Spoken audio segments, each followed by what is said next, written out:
विद्यार्थियों, हम राजनीतिक सामाजिकरण के बारे में चर्चा कर रहे थे। इस वीडियो में हम देखते हैं कि राजनीतिक सामाजिकरण के जो कौन कौन से अभिकरण हैं और इसकी क्या विशेषताएं हैं। तो राजनीतिक सामाजिकरण के जो वेरिएबल्स क्या क्या हैं, सबसे पहले तो हम ये देखते हैं प्रत्यय क्या हैं, है ना। तो राजनीतिक सामाजिकरण के दो प्रत्यय हैं। पहला एकरस यानी होमोजीनियस, दूसरा खंडित हिटेरोजीनियस।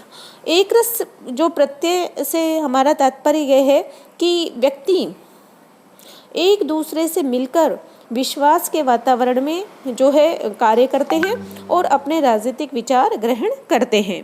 यह पद्धति के स्थायित्व का वर्णन करता है। इसके बिल्कुल विपरीत खंडित प्रत्यय में नागरिक एक दूसरे पर शक करते हैं, है ना। और ऐसी घृणा के वातावरण में पद्धति के प्रति श्रद्धा और निष्ठा का अभाव होता है, क्योंकि सामाजिकरण का उद्देश्य पद्धति को बनाए रखना है।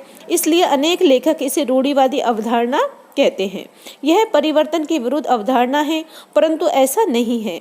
यह अवधारणा परिवर्तन में विश्वास करती है, पर वह धीमी गति के और शांतिपूर्ण परिवर्तन में विश्वास करती है। वह यह मानती है कि सामाजिकरण की प्रक्रिया में परिवर्तन के साथ साथ राजनीतिक संस्कृति में भी उसी मात्रा में परिवर्तन होना चाहिए।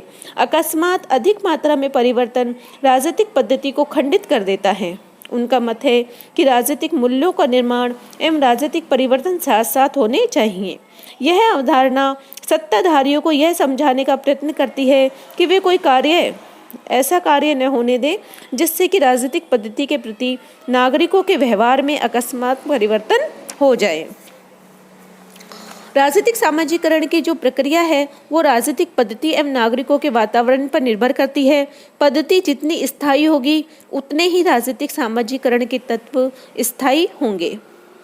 एक गैर अधिनायकवादी पद्धति में अगर परिवर्तन की मात्रा अधिक है तो सामाजिकरण के तत्व उतने अस्पष्ट हो जाएंगे।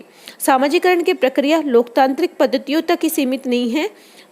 इसका महत्व गैर लोकतांत्रिक पद्धतियों में, अधिनायकवादी राजनीतिक पद्धतियोयों में भी अधिक प्रतीत होता है। यानी लोकतांत्रिक में ही नहीं, अधिनायकवादी जो है राज्यों में भी ये प्रक्रिया होती है। और अधिनायकवादी पद्धतियाँ नागरिक जीवन के सभी पहलुओं को नियंत्रण करने की चेष्टा करती है। राजनीतिक सामाजिकरण की प्रक्रिया स्वतंत्र नहीं छोड़ी जा सकती, क्योंकि राजनीतिक सामाजिकरण की प्रक्रिया के माध्यम से ही एक व्यक्ति अपने राजनीतिक विचारों, आदर्शों, दृष्टिकोणों एवं व्यवहारों का निर्माण करता है। इसलिए अधिनायकवादी इस प्रक्रिया को अपने अधीन करके एवं सामाजिकरण के नियामक तत्वों को अपने उद्देश्यों का वाहन बनाकर नागरिकों को अपने विचारों में ढालने का प्रयत्न करते हैं, ताकि मनुष्य वही और वैसे ही कार्य करता रहे जैसा वे चाहते हैं। परंपरागत समाजों में भी यह प्रक्रिया इसलिए महत्व रखती है कि इसके माध्यम से नागरिकों के परंपरागत विचारों में मौलिक परिवर्तन लाकर आधुनिकीकरण की प्रक्रिया को गतिशील बनाया जा सकता है। अब देखते हैं हम राजनीतिक सामाजिकरण की क्या क्या विशेषताएं हैं। पहली, राजनीतिक सामाजिकरण आधार रूप से एक अधिक विस्तृत या सामान्य सीखने व शिक्षण की प्रक्रिया का ही एक भाग है। इस प्रकार यह प्रक्रिया से केवल उन्हीं तत्वों को ग्रहण करता है जिनकी राजनीतिक वस्तुओं, मूल्यों या गतिविधियों से संगतता या उपयोगिता हो। दूसरा, राजनीतिक सामाजिकरण के फल योगात्मक और अंतरक्रियात्मक हैं। दूसरे शब्दों में, राजनीतिक सामाजिकरण की प्रक्रिया सदा जारी रहती है।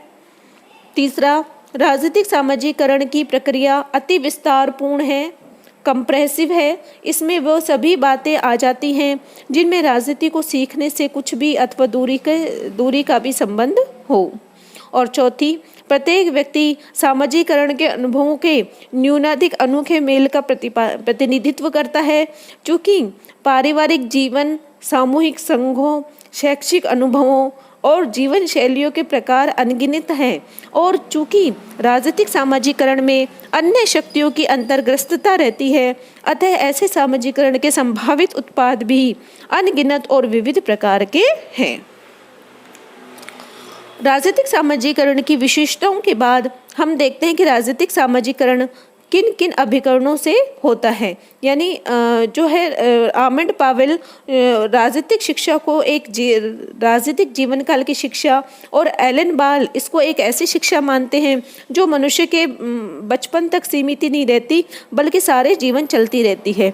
यानी सीखने की जो ये प्रक्रिया है वो मानव के ये नहीं है कि बचपन में ही सीखता है, आजीवन ये प्रक्रिया चलती रहती है। और इस प्रक्रिया के जो प्रमुख अभिकरण हैं वे हैं, पहला परिवार, दूसरा औपचारिक संस्थाएं और तीसरा अनौपचारिक संस्थाएं, चौथा जनसंचार के साधन, पांचवा राजनीतिक दल, है ना।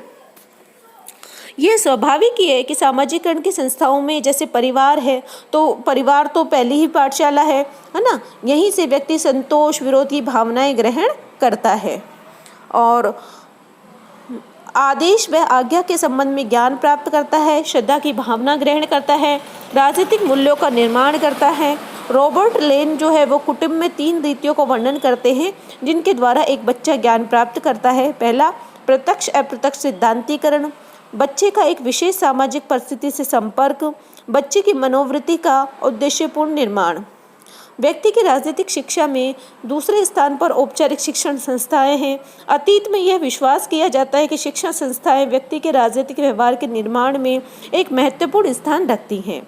आमंड वर्बा भी ये विश्वास करते हैं कि जितनी अधिक एक व्यक्ति की शिक्षा होगी उतना ही अधिक उसे राजनीतिक ज्ञान होगा और राजनीतिक एवं सरकारी प्रक्रिया को समझ पाएगा।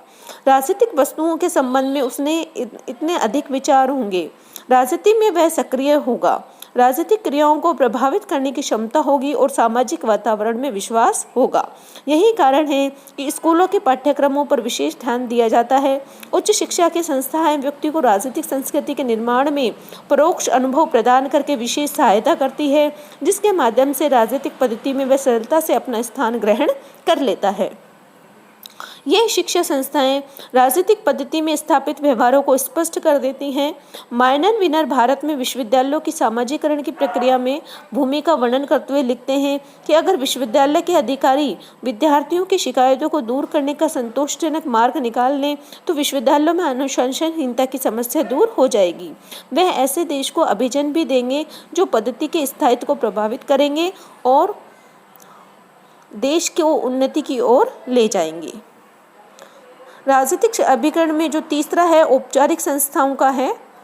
औपचारिक संस्थाएं जैसे कि व्यक्ति जहां कार्य करता है, मनोरंजन के लिए जाता है या सामूहिक रूप से राजनीतिक प्रक्रियाओं में भाग लेता है। और चौथा स्थान जनसंचार के साधन जिनके माध्यम से वह राजनीति में अपने विचार बनाता है, सूचनाएं ग्रहण करता है, राजनीति में गतिशील होने का प्रयत्न करता है। इसी तरह राजनीतिक दल भी राजनीतिक सामाजिकरण की प्रक्रिया के अभिकरण हैं। सर्वसत्तावादी राजनीतिक व्यवस्थाओं के राजनीतिक दलों का प्रमुख कार्य पुरातन मूल्यों एवं मान्यताओं को स्थापित करना होता है। जनतंत्रात्मक देशों व राजनीतिक व्यवस्थाओं में यद्यपि राजनीतिक दलों का प्रधान कार्य मतदाताओं को मतदान के प्रति प्रशिक्षित करना है, फिर भी इनमें नए मूल्यों को प्रस्थापित करने की प्रवृत्ति पाई जाती है। नवोदित राष्ट्रों में राजनीतिक संस्कृति के सर्जन एवं परिवर्तन में राजनीतिक दलों का बहुत अधिक महत्व है।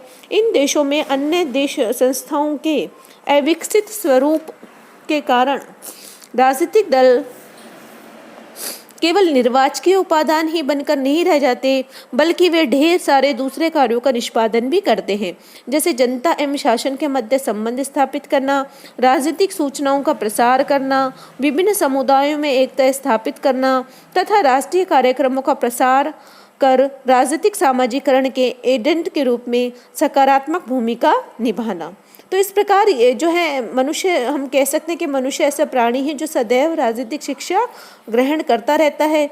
वह अपने मानकों के उद्देश्यों का निर्माण करता है और अनुभव के आधार पर उन्हें संशोधित करता रहता है। राजनीतिक जो सामाजिकरण की प्रक्रिया का कोई सामान्य प्रतिमान न होने के कारण विभिन्न समूह समाजों में इसके बारे में भिन्नता है। अधिकतर अध्ययन जो है अमेरिका तथा पश्चिमी यूरोपियन देशों तक सीमित रहे हैं, इसलिए इस प्रक्रिया के बारे में कोई व्यापक दृष्टिकोण विकसित नहीं हो पाया है। विभिन्न देशों में विभिन्न धर्मों एवं जातीय समूह में बच्चों पर हुए अध्ययनों पे हमें पता चलता है कि 3-4 वर्ष की आयु में ही प्रजातीय एवं सजातीय प्राथमिकताएं विकसित शुरू होने लग जाती है, जिसमें जो है अपने प्रजातीय व सजातीय समूह के प्रति लगाव एवं अन्य समूहों के प्रति शत्रुता की भावनाएं सम्मिलित हैं। 7 से 8 वर्ष की आयु तक बच्चे अन्य समूह के लिए प्रयुक्त शब्दों और संप्रदायों को सीख जाते हैं तथा 12-13 वर्ष की आयु में ऑस्ट्रेलिया, ब्रिटेन, न्यूजीलैंड, अमेरिका आदि देशों में राष्ट्रीय व प्रजातीय भावनाओं के अतिरिक्त वर्ग संरचना का ज्ञान, शक्ति व बल, घरेलू एवं बाहरी मित्रों व शत्रुओं की जानकारी, दलों के अस्तित्व, चुनाव तथा मतदान और सरकार के महत्व के बारे में कुछ ज्ञान और राजनीतिक दलों के बारे में कुछ प्रतिबद्धता का उपार्जन प्रारंभ हो जाता है। किशोर अवस्था में राजनीतिक सूझबूझ में प्रमुख रूप से प्रगति होती है। सरकार की संरचना व कार्यों, विधि, राजनीतिक दलों, समुदायों की आवश्यकताओं, व्यक्तिगत स्वतंत्रता एवं जन कल्याण के संबंध तथा राजनीतिक निर्णय लेने के आधारों आदि के बारे में जागरूकता आने लगती है और वयस्क होने पर वह राजनीतिक प्रक्रियाओं में स्वयं भाग लेना शुरू कर देता है। राजनीति सीख के रूप में यह प्रक्रिया निरंतर चलती रहती है। तो इस प्रकार जो राजनीतिक सामाजिकरण की प्रक्रिया है वो निरंतर आजीवन चलती रहती है। मनुष्य 3-4 वर्ष की जो अवस्था से लेकर आजीवन जो यह प्रक्रिया उसकी जो है चलती रहती है और इसमें जो है वो बार बार अपने अनुभवों के आधार पर, अपने ज्ञान के आधार पर उसमें संशोधन करके अगली पीढ़ी को हस्तांतरित करता रहता है। धन्यवाद।